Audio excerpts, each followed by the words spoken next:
할렐루야. 이 시간 함께 찬양하심으로 화요일 새벽 예배를 하나님 앞에 올려드리겠습니다. 찬송가 407장입니다. 407장 1절과 3절 찬양하시겠습니다. 찬송가 407장 1절과 3절입니다. 구주와 함께 나 죽었으니 구주와 함께 나 살았도다. 영광의 그날에 이르도록 언제나 주만 바라봅니다. 언제나 주는 날 사랑하사 언제나 새 생명 주시나니 영광의 그날에 이르도록 언제나 주만 바라봅니다. 뼈 아픈 눈물을 흘릴 때와 쓰라린 마음으로 탄식할 때 주께서 그때도 같이 하사 언제나 나를 생각하시네. 언제나 주는 날 사랑하사 언제나 새 생명 주시나니 영광의 기약이 이르도록 언제나 주만 바라봅니다.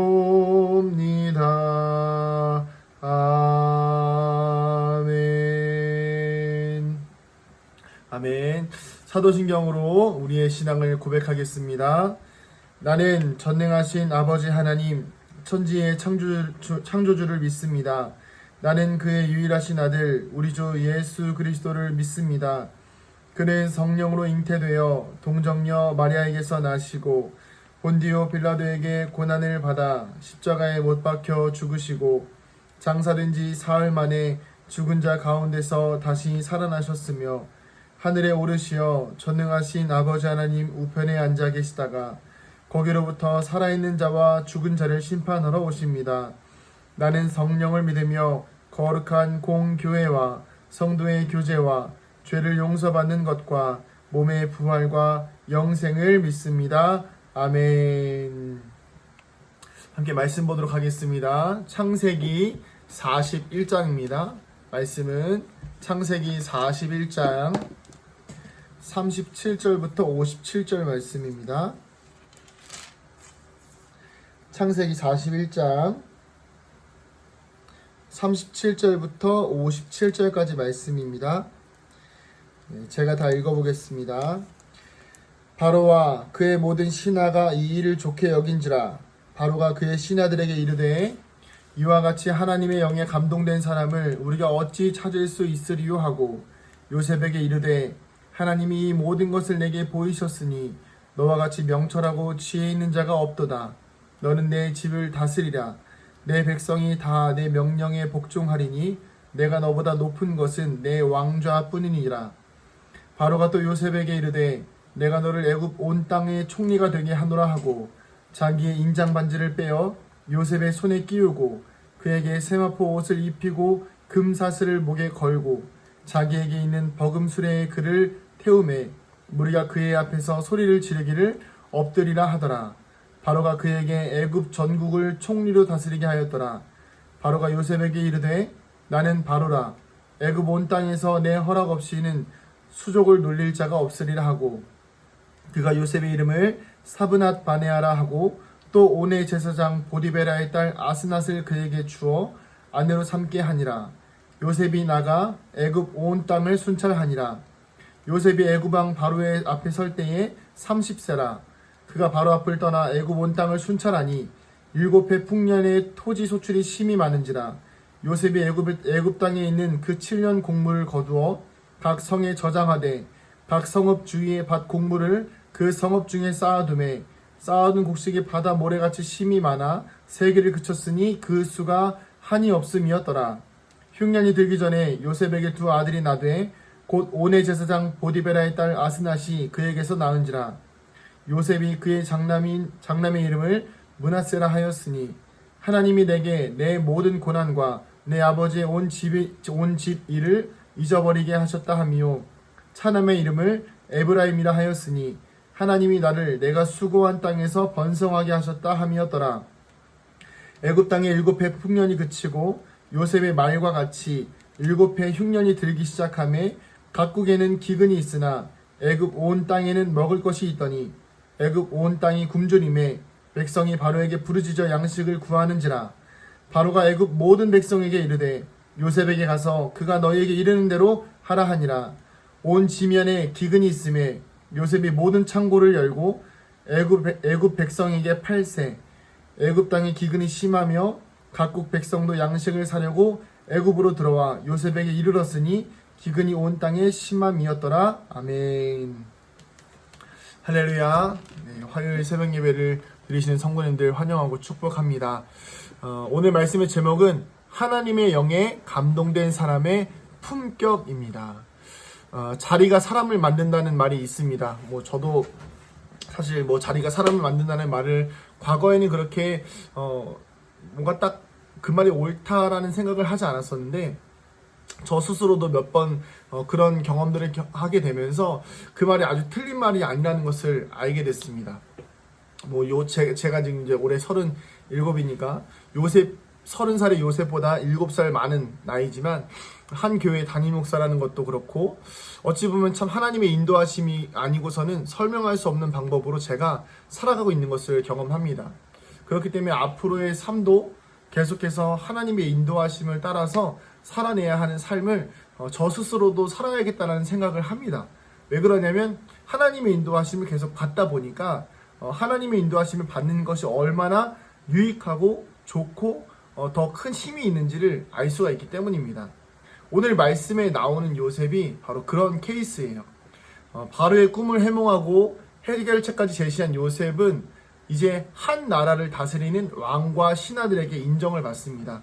그래서 그렇지만 좀 더 자세히 보면 단순하게 이 요셉 자체를 인정하는 것이 아니라 하나님의 영에 감동된 사람이라는 요셉을 그 영광스러운 칭호죠. 사실 신에게 어떤 감동된 사람이라는 것이 영광스러운 칭호를 통해서 요셉을 인정해 주는 것이죠.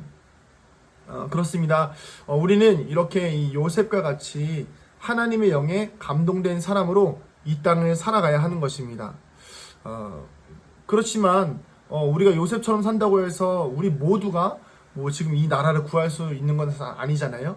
그렇기 때문에 위기의 때에 하나님의 영에 감동되어서 쓰임 받을 수 있는 사람은 결국 자신이 있는 자리에서 내가 살아가고 있는 자리에서 하나님의 뜻을 드러내는 사람, 이 사람이 하나님의 영에 감동된 사람입니다.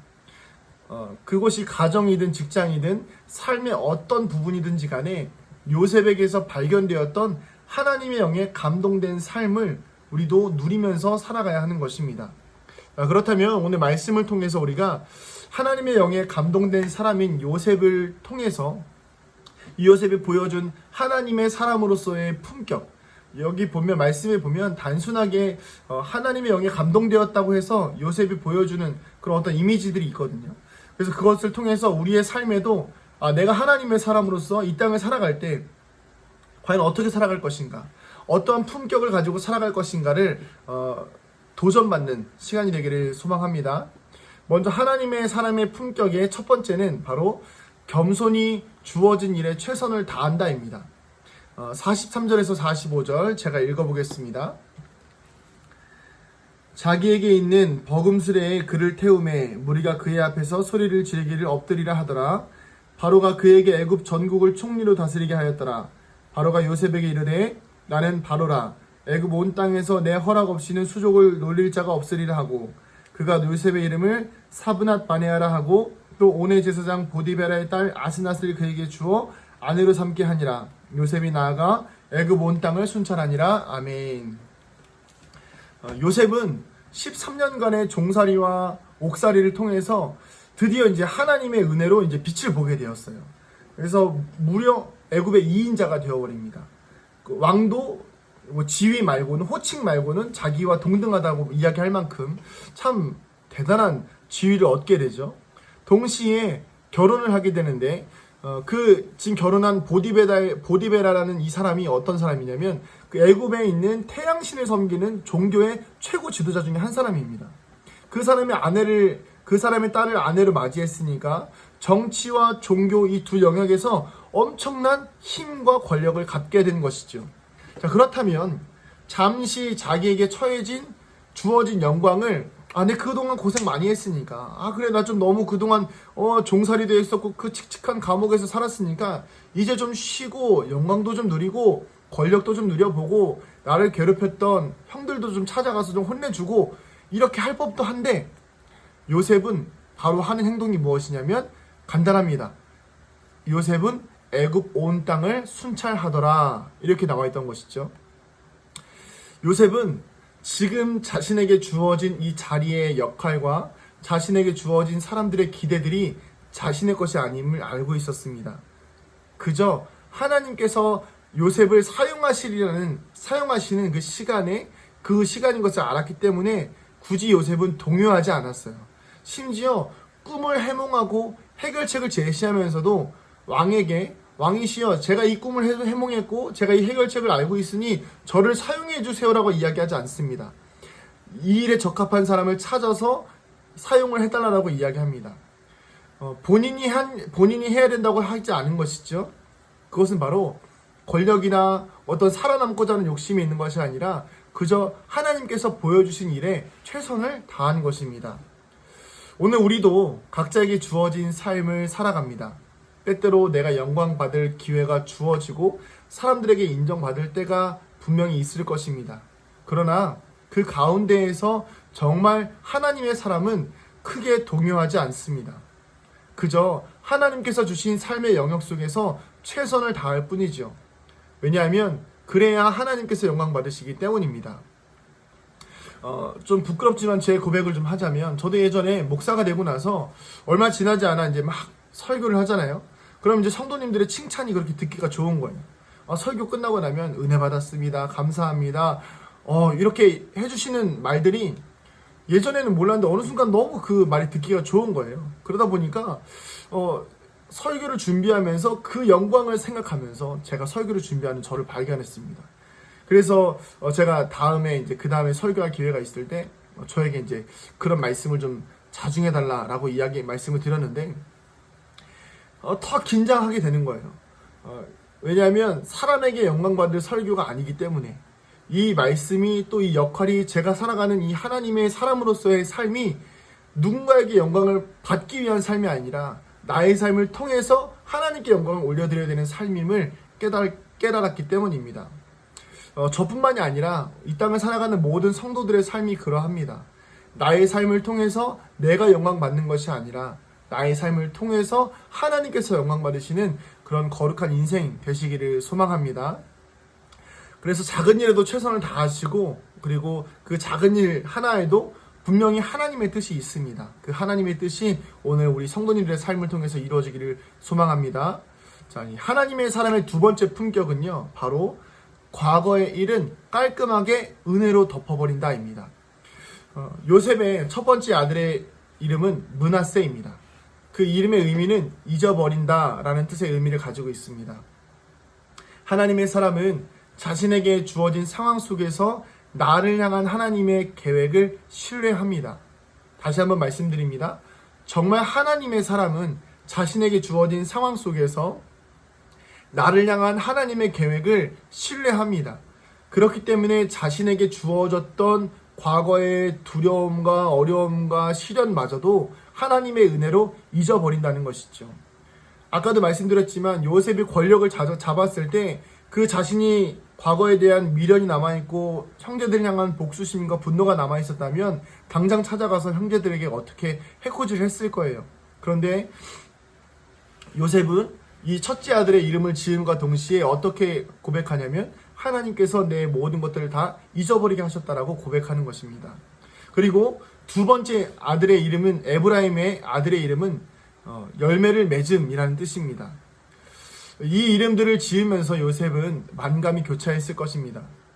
형들에게 버려지던 시간부터 누명을 쓰고 감옥에 갔던 시간과 그리고 사람들에게 잊혀져 지냈던 까마득한 13년의 시간들을 요셉은 추억했지만 굳이 그것을 붙잡고 있으려고 하지 않았다는 것이죠.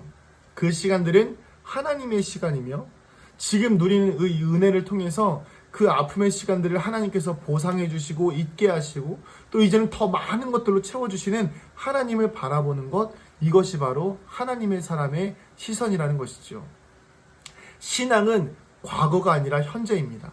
내가 과거에 아무리 하나님의 사람이었어도 지금 내가 하나님의 영에 감동되어 있지 아니한다면 문제가 있는 것이죠. 사랑하는 성도님들, 과거의 일은 지금 우리에게 주시는 하나님의 은혜로 잊어버리시기 바랍니다. 원망, 분노, 아픔, 슬픔 다 잊어버리시고 앞으로 더 많은 에브라임으로 갚아주실, 더 많은 은혜로 갚아주실 하나님을 바라보는 믿음의 성도님들 되시기를 소망합니다. 마지막 세 번째입니다. 마지막 세 번째 하나님의 사람의 품격은 바로 마침내 가야 할 곳을 알고 있다입니다. 다시 한번 말씀드립니다. 하나님의 사람의 품격은 마침내 가야 할 곳을 알고 있다입니다. 45절에 보면 바로 왕이 요셉의 이름을 뭐라고 바꾸냐면 사브낫 바네아라고 바꿉니다. 이 말을 당시 애굽 이집트 말로 바꾸면 애굽의 생명, 애굽의 운명, 이렇게 굉장히 상징적인 이름이죠. 애굽의 운명은 왕이 가져야 되는데 왕이 그 요셉에게 애굽의 운명을 맡긴 것과 같은 아주 굉장히 중요한 의미를 가지고 있는 말이죠. 그리고 이 말을 부여했다라는 것은 요셉을 완전히 애굽 사람으로 만들어 버리겠다라는 왕의 의도가 담겨져 있습니다. 그리고 그 아스낫을 결혼시킨 것도 마찬가지로 이 가정을 꾸리는 데 있어서 그 아브라함의 족속들 가운데서 결혼하지 않고 오히려 이 애굽 족속들과 결혼함을 통하여서 완전히 요셉을 애굽 사람으로 만들어 버리려는 정치적인 또 그 사람들의 의도가 담겨 있었습니다. 그리고 또한 55절에 보면 뭐라고 나와 있냐면 기근이 찾아와서 사람들이 왕에게 찾아옵니다. 바로여 양식을 주십시오. 그러자 바로가 뭐라고 이야기하냐면 나에게 오지 말고 요셉에게 가라. 그가 너희에게 이르는 대로 해라. 그러니까 이 애굽 자체의 모든 권력과 모든 일들을 다 요셉에게 맡겨버리는 거예요. 사실상 요셉은 왕과 같은 사람이었습니다. 그러나 이 자리에 있으면 이런 자리에 있으면 보통은 그냥 그곳이 내 고향이고 내가 살아갈 곳이라는 것을 인지하고 살아갑니다. 그러나 요셉은 이곳이 자신의 고향이 아님을 알고 있었습니다. 52절에 뭐라고 나와 있냐면 에브라임의 이름을 지으면서 요셉이 이렇게 고백합니다. 하나님이 나를 내가 수고한 땅에서 번성하게 하셨다. 아무리 많은 권력을 누리고 있어도 요셉이 살고 있는 이 애굽 땅은 바로 자신이 수고하고 쉴 수 없는 고난이 있는 날마다 애써서 살아가야 하는 그 땅이라는 것이죠. 언젠가 쉬어야 될 곳은 바로 자신의 본향, 아버지의 집이라는 것을 요셉은 알고 있습니다. 그래서 이 창세기 50장 마지막에 보면 언젠가 출애굽할 때에 자신의 유골이라도 꼭 챙겨서 나가라고 그 형제들에게 또 후손들에게 부탁을 하는 장면이 있습니다. 요셉은 자신의 정체성을 분명히 알고 있었어요. 그래서 하나님의 사람은 이 땅에 미련을 두지 않는다는 것입니다. 요셉이 죽은 후에 요셉을 모르는 새 왕이 일어나자 요셉의 친척들로서 엄청난 그 부귀와 영화를 누렸던 이스라엘 족속들은 바로 노예로 전락해 버립니다. 이것을 통해서 볼 수 있는 것은 아무리 이 땅에서 우리가 부귀와 영화를 누린다고 해도 하루아침에 바뀌는 것이 이 땅에서의 삶입니다. 그렇기 때문에 오늘 우리도 하나님의 영에 감동된 그 땅을 소망하며 살아가야 합니다. 그곳이 어딜까요? 바로 천국입니다. 요셉은 하나님이 복을 주심에도 더 근본적인 복은 바로 자신이 본향에 들어가는 것이라고 생각하고 있었던 것이죠. 오늘 우리의 인생이 여러 가지로 피곤하고 복잡할 수 있습니다. 그러면서도 사람들에게 세상 사람들에게 인정을 받기도 할 거예요. 복잡하고 피곤하고 힘들지만 그러면서도 또 사람들이 또 인정해주고 세워주고 나 없으면 일이 안 돌아가고 뭐 이런 여러 가지 세상에 복잡한 일들이 있지만 그러나 정말 하나님의 영에 감동된 사람은 그런 부귀와 영화에 매이지 않는다는 것이지요. 언젠가 다시 돌아갈 천국을 향해서 오늘도 한 걸음 한 걸음 걷는 것입니다. 정말 하나님의 영에 감동된 사람들은 이 땅에 미련을 두지 않습니다. 물질에도 욕심이 없습니다. 그렇다고 제가 다 나눠주고 다 버리라는 것이 아닙니다. 이 물질이 정말 하나님보다 귀한가 귀하지 않은가를 따져봤을 때, 이 물질이 없어졌을 때, 아니면 이 건강이 사라졌을 때, 이 자녀가 사라졌을 때, 내 집이 사라졌을 때, 이 모든 눈앞에 보이는 내가 누리는 것들이 다 사라졌을 때 정말 나는 천국을 소망하고 있는가? 이 요셉의 마인드를 좀 배울 필요가 있습니다. 언젠가 다시 돌아갈 그 천국을 향해서 오늘도 한 걸음 한 걸음 걷는 것이죠. 요셉은 그런 소망을 가지고 애굽 땅에서 최선을 다해서 살았던 것입니다. 말씀을 정리하겠습니다. 하나님의 영에 감동된 사람은 품격이 있습니다. 여러분 백화점 가보셔서 알겠지만 백화점 명품관만 가도 분위기가 다르지 않습니까? 우리는 이 땅을 살지만 하늘에 속한 사람입니다. 그러면 우리는 하나님의 사람으로서의 품격, 하나님의 사람으로서의 이 천국 시민으로서의 명품의 모습을 보여줘야 합니다. 보기만 해도 분위기가 다른, 뭔가 있는 사람, 무언가 이 땅에 소망이 있는 것이 아니라 더 높은 곳을 바라보고 있고 작은 일에도 최선을 다하고 정말 주어진 삶의 영역에서 끝까지 하나님을 향해서 나아갈 수 있는 사람, 천국을 향해 나아갈 수 있는 사람, 과거의 일들은 또 깔끔하게 잊어버리고 복수하려 하지 않고 얽매이지 않는 그런 하나님의 품격, 하나님의 영에 감동된 사람의 품격을 지니고 사는 믿음의 성도님들 되시기를 간절히 축복합니다. 기도하시겠습니다. 하나님, 오늘도 우리 사랑하는 성도들의 삶과 인생 가운데에 하나님의 역사를 이루게 하심에 감사드립니다. 하나님, 요셉과 같이 하나님의 영에 감동된 사람이 되게 하여 주시옵소서. 일시적으로 그러는 것이 아니라 삶의 모든 순간에 하나님의 영에 감동된 사람으로서의 품격을 보여줄 수 있는 거룩한 성도들 되게 하여 주시옵소서. 감사드리며 예수님의 이름으로 기도합니다. 아멘. 하늘에 계신 우리 아버지, 아버지의 이름을 거룩하게 하시며 아버지의 나라가 오게 하시며 아버지의 뜻이 하늘에서와 같이 땅에서도 이루어지게 하소서. 오늘 우리에게 일용할 양식을 주시고 우리가 우리에게 잘못한 사람을 용서하여 준 것 같이 우리 죄를 용서하여 주시고 우리를 시험에 빠지지 않게 하시고 악에서 구하소서. 나라와 권능과 영광이 영원히 아버지의 것입니다. 아멘. 우리 시간같이 말씀을 기억하시면서 기도하실 때에 하나님, 오늘도 우리의 삶 가운데 하나님의 영에 감동된 사람으로서 살아가게 하여 주시옵소서. 우리 주님의 이름 한번 부르고 같이 기도합니다. 주여